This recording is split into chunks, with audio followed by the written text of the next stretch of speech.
Viewers সকাল সকাল I গেছি দোকানে রান্না বাড়া শেষ। আজকে আমি দেখাইবো তোমরা যে আমার দোকানের মিলের কিতা কিতা আইটেম বানাই আমি তোমরা লেগে বা কত টাকা এই আইটেমটা পেট ভরে কত টাকাতে খাওয়া যাবে, ঠিক আছে? তো চলো দেখা যাক। এই যে দেখেন এখানে আছে ডাইল আছে, শীতল চাটনি আছে, নিরামিষ সবজি আছে, পেঁয়াজ মরিচ আর কাঁচা মরিচ। এই যে মানে এই যে আইটেমটা এটা আপনি 40 টাকা দিয়ে খাইতে পারবেন, 40 টাকাতে খাইতে পারবেন, পেট ভরে খাইতে পারবেন, যা খাইবেন সব পেট ভরে খাইতে পারবেন। এই যে মিলটা, এই মিলের সাথে যদি আপনি এখন ডিম লন তাহলে 10 টাকা বাড়বো, প্লাস আপনি যদি মাংস লন তারপরেও 10 টাকা বাড়বো, পোলট্রি লইলে 60 টাকা হইব, শুয়োর লইলে 70 টাকা হইব। এই যে মিলটা, ঠিক আছে? যাওয়াই লইবেন সব কিছু আপনি পেট ভরে খাইতে পারবেন।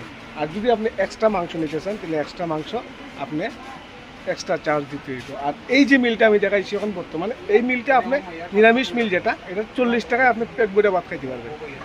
তো যদি খাইতে চান, কম পয়সায় পেট ভরতে চান, তাহলে অবশ্যই জুয়েল ভাইয়ের দোকানে আইয়েন। আর অনেকজনে কমেন্ট করে হইতেছে যে ভাই দোকানটা কোন জায়গার?